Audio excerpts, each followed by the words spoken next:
Hello hello. Hello hello. Hello. आवाज नहीं आ रही? जी सर, आ रही है। तो बोलो उधर से फिर। जी मैं आप अभी कॉल किया था नंबर से, तो वही आप बोल रहे हैं? हाँ जी। तो आप दूसरे नंबर से कॉल कर रहे हैं? हाँ, ये दूसरा नंबर है व्हाट्सएप, बाकी वो सेवा का नंबर वही है जो आपने किया था। जी जी जी। हाँ बोलिए भगत जी।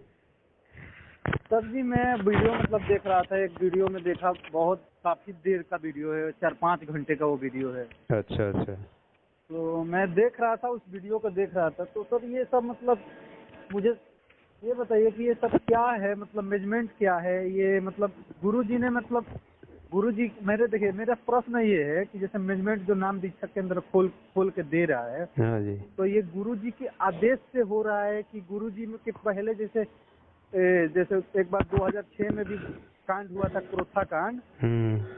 तो मतलब उसके बाद गुरुजी ने फिर 2 साल के बाद का दिन फिर जेल से बाहर आए, उसके बाद ये सब फिर सत्संग करना चालू किए। तो क्या गुरुजी मतलब वहाँ पे अब आज्ञा दे चुके थे कि हाँ टीवी के माध्यम से, सीडी के माध्यम से नाम दीक्षा दिया जाएगा? कोई भी आदेश नहीं है भगत जी, सीडी से नाम देने का गुरुजी ने कोई भी अपने सत्संग में आदेश नहीं दिया है। ऐसा कोई भी प्रमाण आदि यदि है उनके पास तो हमें उसका वीडियो दिखा दो, मैनेजमेंट से कहो आप। जी जी। सारी संगत को वीडियो दिखा दो कि गुरुजी ने ये सीडी से नाम देने का आदेश दिया हुआ है, आप तो दिखा सर, दो हमें। तो गुरुजी ये लोग जैसे मतलब ये लोग जैसे नाम दीक्षा केंद्र जो खोले हैं, हाँ जी। ये लोग बोलते हैं, मैं पूछा हूँ कि आप लोग नाम दीक्षा देते हैं, तो मैं पूछा हूँ कि आप लोग किस तरह देते हैं, तो बोलते हैं गुरुजी देते हैं। मैं बोला गुरुजी कहाँ पे है, मैं ये भी पूछा हूँ कि हाँ गुरुजी कहाँ पे है, तो वो हाँ लोग बोलते हैं कि गुरुजी जेल में है। मैं हाँ बोला क्यों है? हाँ मैं पूछा कि गुरुजी जेल में क्यों है, हाँ तो हाँ। बोल रहे हैं कि आपको भक्ति करना है कि ये सब जानना है। मैं बोला मतलब सर, ये नहीं जानना है कि क्यों है जेल में, हाँ। ये तो नहीं फिर जानना बोलते, है। सुने ना, तो फिर सर बोलते हैं क्या कि गुरुजी लीला कर रहे हैं, क्या लीला कर जैसे रहे हैं? कृष्ण जी ने लीला किया था वैसे ये भी लीला कर रहे हैं। अरे ये मूर्ख बना रहे हैं भक्तों को, अपनी सच्चाई को छुपाने के लिए तुम भक्तों को मूर्ख बना रहे हैं। आप सवाल का जवाब नहीं देते ये लोग। जी जी। इसी तरह मतलब मैंने जीने की राह पुस्तक मेरे पास आया है, मैं उस पुस्तक को हाँ पढ़ा हूँ। हाँ हाँ। तो उसके बाद में एक ज्ञान गंगा भी पुस्तक मेरे पास है, उसको भी पढ़ता हूँ। हम्म। तो ये देखिए भगत जी कि जो जीने की राह पुस्तक है, उसमें ना लास्ट पेज में एक नंबर है जो नेपाल का है। हम्म। उस नंबर पे मैंने कॉल किया तो वो बंदा मेरे को गाली भी दिया, हम्म। और बोल रहा है कि आश्रम में आओ। पहले तो बोला कि पहले बोला भगत जी की पहले पैसा पेमेंट करोगे तब गुरु जी के बारे में बताऊंगा। अच्छा। ठीक है। और उसके बाद में मैं उसके बाद में क्या किया कि फिर मैं दोबारा कॉल किया तो वो बोल रहा है कि अरे यार तू क्यों बार बार कॉल करता है, क्यों परेशान करता है, तू आश्रम में आ जा। फिर उसके बाद वो खुद कॉल किया, वो खुद किया। उसके बाद गाली गलौज बहुत सारे। मैं बोला भगत जी आप गाली क्यों दे रहे हैं, गुरुजी ने तो ये अपने सत्संगों में कहीं ऐसा नहीं वाणी बोला है कि मेरे भगत गाली देंगे। तो बोल रहा है कि मैं बोला कि गुरुजी कहाँ पे हैं, तो बोलता है गुरुजी मर गए हैं। अब बताइए, मेरे पास ना उनका रिकॉर्डिंग ऑडियो भी रखा हूँ, आप कहिएगा तो आपको भेज भी सकता हूँ। हाँ हाँ हाँ, भेज दियो, मेरे पास ऑडियो भेज दियो। जी वो रिकॉर्डिंग में रखा हूँ। वो रिकॉर्डिंग कर बोलता है तू रिकॉर्डिंग करता है, ऐसे बोल रहा है, तू रिकॉर्डिंग करता है, फोन करके रिकॉर्डिंग करता है, ऐसे बोलता है। रिकॉर्डिंग तो होगी, हम भगत हैं, हम सच्चे परमात्मा के भगत हैं। अगर अपने मुंह से गलत शब्द ना तो बोलने का अपने को वो है, परमात्मा ने हमें ये नहीं सिखाया। हम चाहे कहीं भी बोले, कोई भी बात करें, हमें बिल्कुल ऐसा शब्द नहीं बोलना चाहिए। चाहे हमारी रिकॉर्डिंग कर लो, कहीं भी दुनिया में वायरल कर दो, हमें कोई इस बात की चिंता नहीं। भगत जी अब एक चीज और है, मैं मतलब मैं हूँ, जैसे मैं अनजान हूँ, मेरे को कुछ नहीं पता था भगत जी। मैं 1 महीना 2 महीना 1-2 महीना हुआ, 2 महीना से मेरे को नाम तक पता नहीं था कि संत रामपाल जी क्या है। 2 महीना पहले मुझे इसी तरह यूट्यूब से ही पता चला कि संत रामपाल जी महाराज कोई सत्संग है। ऐसे धीरे धीरे गहराई में गया था। आज 2 महीना हो गया मेरे को। मैं ऐसा चीजें जाना, ऐसा चीजें देखा कि मैं सोच में पड़ गया हूँ कि वाकई में क्या हो रहा है। भगत जी सच्चाई जानोगे ना तो आप यूँ कहोगे कि वास्तव में ये क्या कर रहे हैं, मतलब मूर्ख बना रहे हैं भोले भाले भगत समाज को। अब बताइए, प्रचार प्रसार यूट्यूब पे पूरा वीडियो डाला हुआ है, कितने भगतगण तो काशी में गए हैं, कितने भगतगण बनारस में गए हैं, जहाँ झुंड लग रहा है वहाँ पे बाबाओं को किताब दे रहे हैं। तो ये बताइए ये सब क्या चीज चल रहा है, मुझे समझ नहीं आ रहा है। ये सब धंधा कर रहे हैं गुरुजी की आड़ में। अच्छा, गुरुजी की आड़ में ये धंधा कर रहे हैं पुस्तकों का। अच्छा। और कई कई मतलब प्रकार की पुस्तक है, छाप छाप के। गुरुजी ने एक ज्ञान गंगा पुस्तक बनाई थी अपनी प्रचार प्रसार के लिए। आध्यात्मिक ज्ञान गंगा की सिर्फ पुस्तक बनाई थी ना गुरुजी ने? हाँ जी। उसके बाद कोई पुस्तक नहीं ना बनाई है? कोई पुस्तक प्रचार के लिए दूसरी पुस्तक नहीं गुरुजी ने कोई भी छापी 2014 तक, मतलब पहले केवल ज्ञान गंगा के नाम से जो पुस्तक थी वो प्रचार प्रसार के लिए, मतलब केवल वही पुस्तक थी। आज इन्होंने कितने प्रकार की पुस्तकें बना दी अलग अलग नाम रख के ऊपर। जी जी, बताओ। तो ये लोग तो भगत जी आप देख रहे हैं, गुरुजी के केवल सत्संगों का प्रमाण देख लो। गुरुजी ने कह दिया है कि इस धरती पर 21 ब्रह्मांड में कोई भी नाम दान देने का अधिकारी नहीं है। जी सर, ये बात मैं सुना हूँ। अगर कोई दुकान खोल के बैठ जाता है वो अपना नाश करेगा और भी संगत को, भगत समाज को, उसका जीवन नाश करेगा। उन्होंने बोल दिया है साहब। तो जानते हैं ये मैं बोला हूँ ये बात, जब मैं नाम दीक्षा वाला जो बोलते हैं कि आ जाओ नाम दीक्षा ले लो, तो मैं बोला कि आप मुझे ये बताइए सर जी कि मैं एक वीडियो देखा हूँ, गुरुजी खुद अपने मुंह से बोल रहे हैं कि इस पूरे जब तक मैं रहूंगा तब तक मेरे सिवा कोई नाम नहीं दे सकता है। एक और बात गुरुजी इसी वीडियो में बोले हैं कि अगर कोई व्यक्ति मेरे से 4 नाम भी प्राप्त कर ले किसी तरह, तो अगर वो खुद दुकान खोल के बैठ जाए और नाम दान दीक्षा देने लगे तो उसका भी मतलब वो भी काल के जाल में गया, और जो भक्त को डाल रहे हैं वो भी काल को जाल में ही ले जा रहे हैं। फिर गुरुजी ने एक और बात बोला है कि मैं टीवी पे सार्वजनिक 4 नाम कभी नहीं करूंगा। ये वीडियो में देखा हूँ। बिल्कुल बिल्कुल। तो ये वीडियो में उन लोगों के सामने जब रखता हूँ तो वो लोग बोलते हैं कि ये वीडियो सही नहीं है। ये वीडियो तो मान के चलो बाद में तो गुरुजी बाद में सिस्टम नहीं बदल सकते हैं, ऐसे बोलते हैं लोग। तो सिस्टम बदल सकते हैं, बदलने का हमें वीडियो दिखाओ ना, क्या सिस्टम बदला है गुरुजी ने। आप बोलते हैं लोग क्या कि गुरुजी ही नाम दीक्षा देते हैं, अन्य कोई नहीं देता है। गुरुजी देते हैं। गुरुजी ने सीडी बनाई है 2005 में, बना के रख दी थी, लेकिन गुरुजी ने नाम देने का आदेश नहीं दिया है। इन्होंने तो सीडी को उठा के अपना नाम देना शुरू कर दिया। अगर गुरुजी ने नाम देना आदेश दिया है तो उसका वीडियो दिखा दो ना। गुरुजी ने कही हमको नाम दिया है कि सीडी से फलाने भगत को ये नाम देना शुरू कर दो, दिखाओ ना हमें प्रमाण उसका। अच्छा, मान के चलिए मेरा एक अंदर का प्रश्न है कि गुरुजी अगर मान के चलिए अगर आज्ञा दे भी देंगे तो किसी एक ही को न देंगे कि पूरे हर जगह नाम केंद्र खोल के सबको दे देंगे? बताओ, ये 500 जगह 500 भक्तों को, 1000 भक्तों को नामदान देने का आदेश देंगे? बताओ। तो अगर मान के चलिए आदेश होगा भी तो किसी एक को ही होगा ना। एक को होगा तो एक को तो दिखा दो। तो यहाँ पे तो मैं देख रहा हूँ, अब तो मैं ये भी देख रहा हूँ कि ऑनलाइन भी नाम दीक्षा खुल गया है। वो तो सब कुछ कर रहे हैं भगत जी, ये तो क्या बताएं। अब गुरुजी ने सीडी से नाम देने का कब आदेश दिया है? गुरुजी ने सत्संग में बोला है कि इस दास के जाने के बाद, इस दुनिया से जाने के बाद ये सीडी से नाम दान दिया जाएगा। वो दास के जाने के बाद व्यवस्था करी जाएगी और फिर सीडी से सारा नाम भी सीडी से ही दिया जाएगा। मतलब दास के जाने के बाद व्यवस्था करी जाएगी, ये बात कही है गुरुजी ने अपने सत्संग में। जी, आप बताइए। यानी मतलब गुरुजी ही खुद वीडियो मतलब बनाए हैं कि नाम दीक्षा केंद्र का वीडियो बनाए हैं, लेकिन वो चले जाएंगे उसके बाद वो व्यवस्था करके जाएंगे। उसके बाद व्यवस्था कहिए। हाँ, वो सीडी मतलब बनवा चुके थे ना। बनवा चुके हैं, लेकिन देने का अधिकार अभी तक नहीं दिया है 2014 तक किसी को भी। दिया है तो आप बता दो ना, हम तो राजी हैं। संगत में वायरल करो तो सारी संगत जान जाए कि हाँ ये गुरुजी का वीडियो है और गुरुजी ने ऐसे ऐसे आदेश दिया है, हम उसका पालन करेंगे। अब देखिए सर जी, मैं आपको एक चीज बता रहा हूँ। मैंने पूछा कि आप लोग मतलब मैं वीडियो देखा हूँ, मैं खुद देखा हूँ, सबकी बात मैं किसी की बात नहीं कर रहा हूँ, मैं खुद वीडियो देखा हूँ। तो आप बताइए कि गुरुजी ने ये वीडियो क्यों बनाई है? क्यों कह रही है कि अगर कोई नाम दीक्षा 4 नाम भी प्राप्त कर ले किसी तरह, खुद नाम दीक्षा देने लगे दुकान खोल के, तो ये गुरुजी क्यों वीडियो बता रहे हैं? ये तो सत्संग में सार्वजनिक आदेश दिया है गुरुजी ने, इस बात का बोल दिया है, सार्वजनिक आदेश देकर सत्संग के माध्यम से। जी जी, बताओ फिर क्या गुरुजी हमारे दोगली बात करेंगे? तो मैं एक व्यक्ति से उसी पुस्तक से, जीने की राह पुस्तक जो है, उसी पुस्तक में एक बंदे को फोन किया, तो उससे मैं ये बहुत देर तक, करीब 2 घंटा तक वार्तालाप किया है मेरे से वो। 2 घंटा तक उससे मैं बात किया हूँ। मैं बोला भाई मैनेजमेंट चिल्ला रहे हो, तो और देखिए वो क्या बताया था। वो बोल रहा है कि आप इतना देर से बोल रहे हो, तो पवन दास का जो नाम सुने हो वो बताया था। मैं बोला कि पवन दास, मैं बोला नहीं, मैं पवन दास का तो नाम नहीं सुना हूँ, लेकिन ऐसे मैं जानता हूँ कि यूट्यूब पर वीडियो बनता है, तो वही पवन दास को नहीं ना बोल रहे हैं। तो बोल रहा है हाँ वही पवन दास।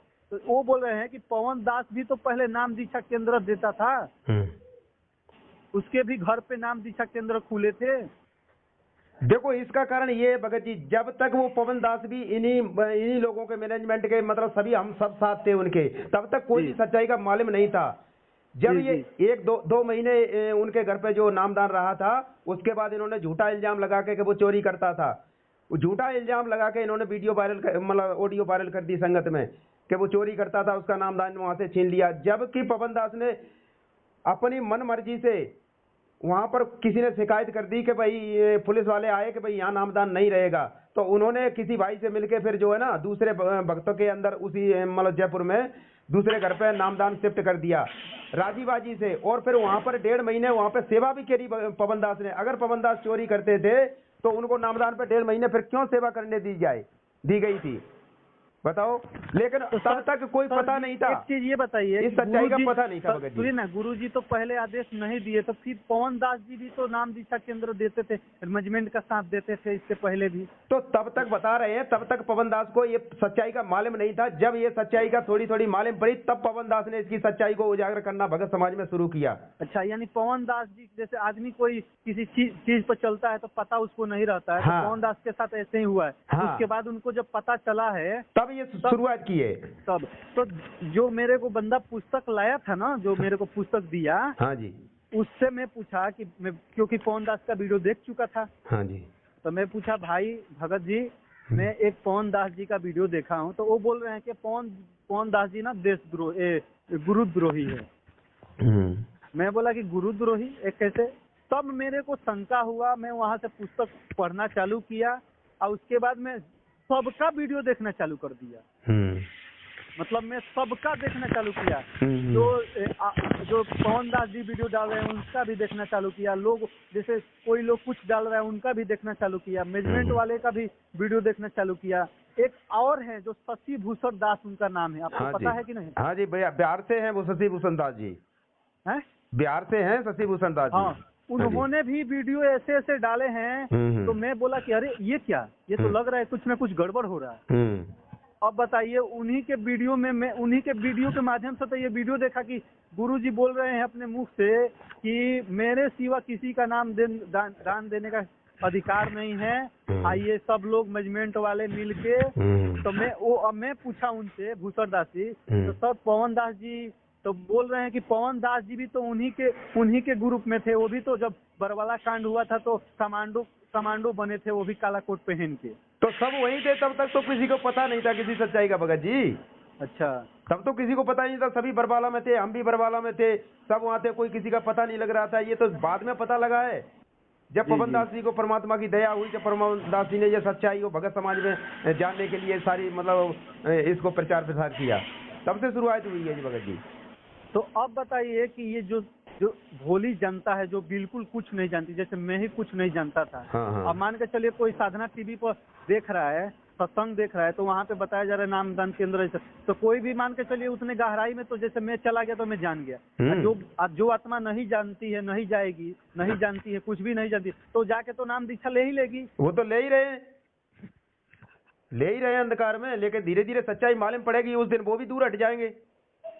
तो सर जी 6 साल की 7 साल होने वाला है, तो गुरुजी अब क्यों नहीं जेल से बाहर आना? अब तो उनको आ जाना चाहिए ना कम से कम। देखो भगत जी, अगर यहाँ आ जाएंगे, आज आप देख रहे हो संगत 2 भागों में बट गई है जी। काल ने जो है ना अपना पैर फंसा दिया इस संगत के अंदर, मर्यादा खंड होने से। अब जब तक ये संगत एक नहीं होगी, परमात्मा के इस सत्य को नहीं पहचान लेगी, तब तक गुरुजी यहाँ आने की दया नहीं करेंगे। गुरुजी को कोई दिक्कत, इनको जरूरत नहीं है गुरुजी की, क्योंकि सारे काम तो ये कर रहे हैं भगत जी। जब गुरुजी नाम देने के अधिकारी हैं और ये नाम ये दे रहे हैं, तो गुरुजी पे क्या यहाँ भेड़ बकरियां चराने के लिए आया है? क्या करेगा यहाँ गुरुजी आके तुम्हारी बीच में? बताओ बताओ, क्या गुरुजी की आवश्यकता है इनको, जो गुरुजी तुम्हारे बीच में आएंगे? जब सारे काम गुरुजी के जो काम है करने के परमात्मा के, वो सारे काम ये लोग कर रहे हैं, तो फिर परमात्मा कैसे आएंगे हमारे बीच में? अच्छा गुरुजी, जो एक कहानी में और सुना हूँ कि गुरुजी जो थे मतलब जब ये मतलब जेई में मतलब जेई का ये काम करते थे, इंजीनियर पद पे थे। हाँ जी। तो इन्होंने मतलब करीब बहुत दिन काम किया। उसके बाद ये देवानंद स्वामी से हाँ मतलब पहले ये पहले का दिन शंकर भगवान हनुमान जी का पूजा पाठ ही करते थे पहले। हाँ। उसके बाद ये मतलब ये सब देवानंद से दीक्षा प्राप्त करके सबका दिन अपने घर द्वार सब छोड़ दिए थे क्या गुरुजी? देखो ये तो परमात्मा की दया है, उपदेश लिया, वो तो परमात्मा है स्वयं। वो तो 8 सितंबर 1951 से धरती पे प्रकट है। वो परमात्मा एक आम व्यक्ति की, एक आम भगत की भूमिका भी करता है। वो परमात्मा के गुणों में लिखा हुआ है। सतगुरु की भूमिका भी करता है। परमात्मा साहिब तो वो है, ये कहते हैं सतगुरु से साहिब भय, साहिब से सतगुरु भय, सतगुरु से भय साध, ये तीनों अंग ये कहें गति कछु अगमगाध। परमात्मा ने एक भगत की भूमिका की, नाम उपदेश लिया, एक मुंह बोले गुरुजी बनाए स्वामी रामदेवानंद जी को। ठीक है। उसके बाद परमात्मा दोनों तरफ भूमिका करके उन्हीं गुरु बनाए। और गुरु से ही उन्होंने सार्वजनिक आदेश देकर परमात्मा सतगुरु की भूमिका में आए। फिर आज साहिब तो बन के बैठे हैं, साहिब है वो स्वयं कबीर साहब है, उसको कोई पहचान नहीं पा रहा है। जी बताइए भगत जी। तो मतलब गुरुजी ये बताइए कि जैसे गुरुजी ने पहले अपना, जैसे उनका जो बेटा बेटी है सबको त्याग के आ गए थे क्या पहले ही, जब क्रोथा कांड से पहले? ये तो पहले ही कर दिया। क्या गए थे जब इस भूमिका में आए थे 1994 में। जी पहले गांव में सत्संग करने जाते थे परमात्मा, तब थोड़ी संगत थी। जी तो जब ज्यादा भार ऊपर आ गया तो परमात्मा ने फिर उस नौकरी से त्याग पत्र दे दिया। जी वो त्याग पत्र देकर अपना पूरी तरह से इसमें अपना इस भार को संभालने लग गए। तो वही भूसर दास जी बताते हैं ना, देखिए क्या बताते हैं कि जब ये मतलब कमा रहे थे तो घर पे पैसा नहीं देकर अपने ही जनता मतलब अपने भक्तगण में सारा अपना पैसा ऐसी कर देते थे। तो उनके घर वाले बोलते थे कि कमाता है तो पैसा नहीं देता है। तो उन्होंने मतलब ये बार बार जिक्र करते थे अपने भाई से, अपने पत्नी से, अपने बेटा बेटी से। तो ये कोई नहीं माना, तो ये घर द्वार सब छोड़ के इसमें अपना लग गए। और उसके बाद इन्होंने एक गांव है जैसे आश्रम है जो क्रोथा आश्रम, वो कहीं कौन सा गांव है क्रोथा में ही, मतलब इन्होंने सन 1999 में एक आश्रम बनाया था। हाँ। ये बात सही है ना? हाँ बिल्कुल। उसके बाद आश्रम बना के और अपना मतलब अपना वही परमात्मा की भक्ति में सब लोग लग गए। और उसके बाद 2005 में जब पूरा एकदम थोड़ा ज्यादा शोर हो गया, जैसे नहीं भीड़ हो जाती है, तो उनके घर वाले को पता चला कि अब तो ये बहुत अच्छी है। तो वो लोग फिर 2005 में कानून आए हैं सब लोग, नाम दीक्षा कानून उनसे लिए हैं। ये सही बात है ना? हाँ वो तो लिए धीरे धीरे। ये इन्हीं के घर वाले तो मानते ही नहीं थे, ये तो बहुत विरोध करते थे घर वाले भी परमात्मा का। हाँ जी बिल्कुल। उन्होंने सत्संग में भी बोल दिया है इस बात को। उसके बाद 2005 में वो आए थे, उसके 2006 में ही क्रोथा कांड हो गया था। ये बात भी तो सत्य होगा। हाँ बिल्कुल। 2000 में क्रोथा कांड हुआ था। और उसके बाद 2 साल जेल में रह के फिर वापस आए। फिर वापस आए 2008 में। 2008 में वापस आए, फिर वो सत्संग करने लगे। फिर 2014 में ये सब घटना घट गया। वो 2014 में घटना घट गया। वो घटना तो घटना ही था भगत जी। ये जो मैनेजमेंट वाले हैं ना, ये अपनी मनमानियां करते थे, गुरुजी के आदेशों का पालन नहीं करते थे। अच्छा। हाँ, जिन्होंने 2010 में अपनी मन मर्जी से एक राष्ट्रीय समाज सेवा समिति जो है ना, ये नाम रख के उन्होंने एक संगठन बना लिया अपनी मर्जी से, गुरुजी के बगैर आदेश के। अच्छा। हाँ जी। जबकि गुरुजी ने बलवाला कांड के जाने के बाद इस बात को उजागर कर दिया। जब मीडिया वालों ने पूछा कि बाबा जी ये तुम्हारे ऊपर जो इतने गुंडे खड़े थे, ये तुम्हारे ऊपर है, ये कौन थे? तो गुरुजी ने ये बोला ये मेरे नहीं थे, ये राष्ट्रीय समाज सेवा समिति के थे। तो मीडिया वालों ने पूछा कि बाबा समिति तो तुम्हारी है? तो गुरुजी ने कहा कि नहीं मेरी नहीं है, मैंने किसी को नहीं बनाया। गुरुजी ने साफ बोल दिया है। जी। मीडिया के सामने, सारी दुनिया के सामने वीडियो में बोल दिया है। बताइए। अच्छा, वो वीडियो है आपके पास? हाँ, वीडियो मैं भेज दूंगा आपके पास। जी सर, आप भेजिए तो थोड़ा वो वीडियो मेरे को देखना है। ठीक है भगत जी, मैं अभी आपके पास 2-4 वीडियो भेजता हूँ। ये वाला वीडियो जरूर भेजिएगा जो गुरुजी बोले हैं कि मेरा ये पार्टी नहीं है। बिल्कुल बिल्कुल सच साहब, अभी भेजूंगा। जिसके सिर पर कृपा गुरु की, वो दुख कैसे पाएगा? जिसके सिर पर कृपा गुरु की, वो दुख कैसे पाएगा। नाम गुरु जी का जप लेगा, नाम गुरु जी का जप लेगा, जीवन सफल बनाएगा। जिसके सिर पर